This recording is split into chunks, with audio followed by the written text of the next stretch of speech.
Assalamualaikum warahmatullahi wabarakatuh. Selamat pagi menjelang siang, salam sejahtera untuk kita semua. Puji dan syukur kita panjatkan atas kehadiran Allah Subhanahu wa Ta'ala, yang mana pada pagi menjelang siang ini kita diberikan nikmat kesehatan dan kesempatan untuk tetap mengikuti perkuliahan online seperti biasanya. Hormat kami kepada dosen pengampu mata kuliah MSDM, Ibu Dr. Sri Rahayu SEMM, dan salam sayang kepada teman-teman semuanya. Saya Halimatul Sadiah. Saya Maya Sari. Kami dari kelompok 6 akan mempresentasikan hasil diskusi kami dengan judul Motivasi Kerja Karyawan.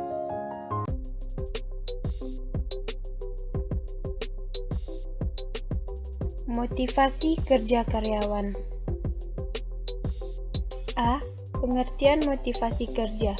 Motivasi berasal dari kata lain mover, yang berarti dorongan atau daya penggerak.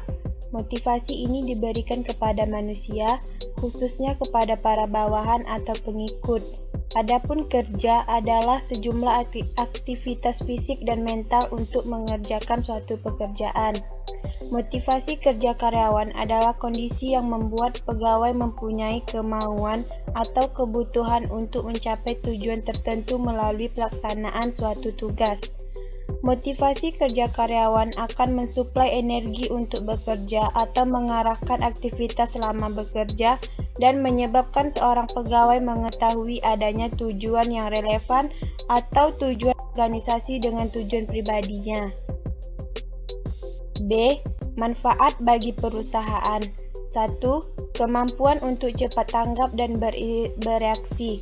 Kemampuan untuk cepat tanggap dan bereaksi. Setiap masalah memerlukan sumber daya fisik, keuangan, dan manusia untuk mencapai tujuan. Melalui motivasi, sumber daya manusia dapat dimanfaatkan dengan memanfaatkan sepenuhnya. Ini biasa dilakukan dengan membangun kemauan karyawan untuk bekerja. Motivasi akan membantu perusahaan dalam mengamankan pemanfaatan sumber daya sebaik mungkin. 2. Meningkatkan tingkat efisiensi karyawan. Tingkat bawahan atau karyawan tidak hanya bergantung pada kualifikasi dan kemampuannya. Untuk mendapatkan yang terbaik dari kinerja karyawannya, kesenjangan antara kemampuan dan kemauan harus diisi sehingga membantu dalam meningkatkan tingkat kinerja bawahan. Ini akan menghasilkan peningkatan produktivitas, mengaruhi biaya operasi, dan meningkatkan efisiensi keseluruhan. 3. Mengarah pada tujuan organisasi. Tujuan suatu perusahaan hanya dapat dicapai ketika faktor-faktor berikut terjadi. Ada pemanfaatan sumber daya sebaik mungkin, ada lingkungan kerja yang kooperatif, karyawan diarahkan pada tujuan dan mereka tidak bertindak secara sengaja. Tujuan dapat dicapai jika koordinasi dan kerjasama terjadi secara simultan yang dapat dilakukan secara efektif melalui motivasi. 4. Membangun hubungan yang bersahabat. Untuk membangun suasana yang ramah dan bersahabat dalam suatu keprihatinan, langkah-langkah di atas harus diambil oleh seorang manajer. Ini akan membantu dalam kerjasama efektif yang membawa stabilitas, perselisihan industri, dan keresahan pada karyawan akan berkurang. Karyawan akan dapat beradaptasi dengan perubahan dan tidak akan ada perlawanan terhadap perubahan. 5. Mengarah pada stabilitas tenaga kerja. Karyawan dapat tetap loyal kepada perusahaan hanya ketika mereka memiliki perasaan ikut dilibatkan dalam manajemen. Keterampilan dan efisiensi karyawan akan selalu bermanfaat bagi karyawan maupun perusahaan. Ini akan mengarah pada citra publik yang baik di pasar yang akan menarik perhatian orang-orang yang kompeten dan berkualitas. C. Asas-asas motivasi kerja. A. Asas mengikutsertakan. Asas mengikutsertakan maksudnya mengajak bawahan untuk ikut berpartisipasi dan memberikan kesempatan kepada mereka mengajukan ide-ide. rekomendasi dalam proses pengambilan keputusan. B. Asas komunikasi. Asas komunikasi maksudnya menginformasikan secara jelas tentang tujuan yang ingin dicapai, cara mengerjakannya, dan kendala yang dihadapi. C. Asas pengukuhan. Asas pengukuhan maksudnya memberikan penghargaan dan pengukuhan yang tepat serta wajar kepada bawahannya atas prestasi kerja yang dicapainya. Bawahan akan bekerja keras dan semakin rajin jika mereka terus-menerus mendapat pengakuan dan kepuasan dari usaha-usahanya. D. Asas wewenang yang didelegasikan. Yang dimaksud dengan asas wewenang yang didelegasikan adalah mendelegasikan sebagian wewenang serta kebebasan karyawan untuk mengambil keputusan dan berkreativitas dan melaksanakan tugas-tugas atasan atau manajer. Dalam pendelegasian ini, manajer harus meyakinkan bahwa bawahan karyawan maupun mampu dan dipercaya dapat menyelesaikan tugas-tugasnya dengan baik. D. Jenis-jenis motivasi kerja. Jenis-jenis motivasi kerja yang pertama itu motivasi intrinsik, yang kedua motivasi ekstrinsi, 3 motivasi kompetensi, 4 motivasi prestasi, 5 motivasi afiliasi, 6 motivasi insentif. E. Faktor yang mempengaruhi motivasi kerja karyawan. Yang pertama, gaji yang sesuai. Faktor pertama yang mampu mempengaruhi motivasi kerja karyawan adalah gaji sesuai. Tidak dapat dimungkiri bahwa persoalan gaji menjadi satu hal sensitif. Apapun tujuan dari masing-masing orang untuk bekerja, tentu saja memiliki gaji yang sesuai, harus dapat dipenuhi pada waktu tertentu. 2. Budaya perusahaan. Budaya perusahaan adalah bentuk kebiasaan yang dilakukan terus-menerus sehingga membentuk pola interaksi serta kondisi sosial di dalamnya. Budaya perusahaan biasanya diciptakan dan terus dipertahankan berkat pengaruh pimpinan. Inilah mengapa memiliki kemampuan leadership yang baik harus dimiliki seorang pemimpin. 3. Tujuan bekerja. Faktor internal yang mampu mempengaruhi motivasi kerja karyawan adalah tujuannya. Setiap orang memiliki tujuan bekerja yang berbeda-beda. Ada yang ingin berfokus pada finansial atau material.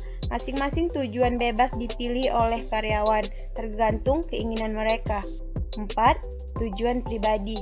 Ya, tidak hanya ada tujuan bekerja saja, tetapi juga ada tujuan pribadi yang mampu mempengaruhi motivasi kerja karyawan. Tujuan pribadi setiap karyawan dalam bekerja sudah pasti berbeda. Ada idealisme yang tersimpan di dalamnya. F. Bentuk-bentuk motivasi kerja. Pada umumnya, bentuk motivasi kerja yang sering dianut perusahaan meliputi 4 unsur utama. Sastro Hadiwirjo. A. Kompensasi bentuk uang. Salah satu bentuk yang paling sering diberikan kepada tenaga kerja adalah berupa kompensasi, dan kompensasi yang sering diberikan berbentuk uang. Pemberian kompensasi bentuk uang sebagai motivasi kerja para pegawai memiliki 2 pengaruh perilaku. B. Pengarahan dan pengendalian. Pengarahan maksudnya menentukan apa yang harus mereka kerjakan atau tidak mereka kerjakan.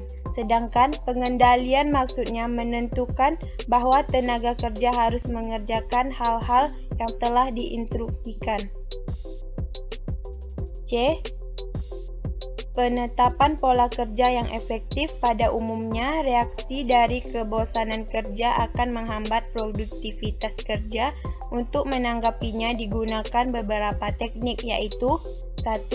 Memperkaya pekerjaan, yaitu menyesuaikan tuntutan pekerjaan dengan kemampuan tenaga kerja. 2. Manajemen partisipatif, yaitu pengguna berbagai cara untuk melibatkan pekerjaan dalam mengambil keputusan yang mempengaruhi pekerjaan mereka. 3. Mengalihkan perhatian pekerja dari pekerjaan yang membosankan pada instrumen alat, waktu luang untuk istirahat atau sarana lain yang lebih fantastis. 4. Kebijakan. Kebijakan dapat didefinisikan sebagai suatu tindakan yang diambil dengan sengaja oleh manajemen untuk mempengaruhi sikap atau perasaan tenaga kerja. G. Langkah tepat meningkatkan motivasi kerja karyawan. 1. Berikan inspirasi. Semua pemimpin yang hebat mampu untuk menginspirasi tim yang dipimpinnya. Berikan pandangan jauh ke depan mengenai bisnis dan perusahaan yang bisa dicapai dengan berkaca terhadap kesuksesan bisnis lain misalnya. 2. Berikan kesempatan. Ada banyak anggapan bahwa mikromanajemen akan menghambat kreativitas dan membunuh motivasi. Oleh karenanya, berikan karyawan Anda kesempatan dan kekuatan untuk mengekspresikan diri mereka. Mulailah dari hal sederhana seperti menerima dan menjalankan salah satu masukan yang disampaikan karyawan. 3. Tetapkan tujuan. Semua orang membutuhkan tujuan pribadi agar mampu konsisten dalam menjalankan sesuatu demi mencapai tujuan itu. Coba berikan mereka tujuan jelas yang akan mereka capai. Misalnya tujuan jalan-jalan, rumah, benda fisik dan sebagainya. Kemudian biarkan mereka mencari cara dan menjalankannya sendiri untuk segera mencapai tujuan tersebut. 4. Jangan terlalu mengkritik kesalahan. Tidak semua kesalahan sama. Kecerobohan dan kelalaian memang perlu segera diatasi. Namun jika kesalahan tersebut terjadi setelah karyawan sudah bekerja keras, maka pujilah usaha mereka. Jika kerja keras mereka sama sekali tidak dihargai, maka sama saja dengan Anda membunuh kreativitas, inovasi, dan inisiatif karyawan tersebut. 5. Berikan penghargaan. Walaupun sederhana, namun cara ini harus dilakukan. Banyak penelitian menunjukkan bahwa salah satu hal terbaik yang dapat Anda lakukan terhadap karyawan adalah mengenali usaha mereka dengan mengatakan terima kasih ketika mereka melakukan sesuatu yang baik. Jelaskan secara spesifik mengenai prestasi yang telah dicapai untuk mendapatkan efek yang lebih besar. 6. Berikan feedback yang membangun. Karyawan memerlukan feedback positif untuk merasa termotivasi. Namun, mereka juga membutuhkan feedback negatif yang disampaikan secara konstruktif karena ini akan menunjukkan bahwa Anda peduli terhadap mereka dan tidak meninggalkannya saat keadaan menjadi sulit. 7. Sampaikan perkembangan bisnis. Ciptakan rasa urgensi yang lebih besar kepada karyawan dengan cara memberikan informasi mengenai perkembangan bisnis, khususnya aspek keuangan. Biarkan mereka khawatir mengenai keuangan perusahaan dan motivasi mereka untuk bekerja keras agar keuangan perusahaan stabil dan bisa memberikan bonus bagi karyawan. 8. Berikan reward bagi karyawan berprestasi. Coba untuk memberikan bonus dari keuntungan perusahaan bagi karyawan, walaupun kecil. Dengan demikian, mereka akan terus termotivasi untuk semakin bekerja keras. 9. Jangan biarkan karyawan bekerja di luar kemampuan. Jangan terlalu memberikan atau memaksakan suatu pekerjaan kepada karyawan. Jika mereka tidak sanggup, baik dalam hal jam kerja atau bobot pekerjaan, pahami kemampuan dan kehidupan lain mereka di luar kantor. Jika tidak, maka produktivitas karyawan akan menurun. 10. Berikan perhatian. Karyawan perlu untuk merasa penting. Mereka harus tahu bahwa posisi dan hasil pekerjaan mereka dibutuhkan oleh perusahaan. Pastikan manajer senior dan CEO memberikan perhatian pribadi kepada karyawan. Kesimpulan, motivasi kerja adalah dorongan yang tumbuh dalam diri seseorang. baik yang berasal dari dalam dan luar dirinya, untuk melakukan suatu pekerjaan dengan semangat tinggi, menggunakan semua kemampuan dan keterampilan yang dimilikinya. Dan para atasannya juga berperan penting dalam memberikan atau meningkatkan motivasi kerja untuk karyawannya, seperti memberikan inspirasi dan kesempatan pada karyawan. Jangan terlalu mengkritik kesalahan yang telah diperbuat, namun tetap harus bersikap tegas dan berikan juga penghargaan atas prestasi yang telah ia raih. Baiklah, sekian dari hasil presentasi kami dari kelompok 6. Lebih dan kurangnya kami mohon maaf. Kepada teman-teman yang belum memahami dan ingin bertanya, kita kembali ke grup WA ya. Sekian dari kami, terima kasih. Wassalamualaikum warahmatullahi wabarakatuh.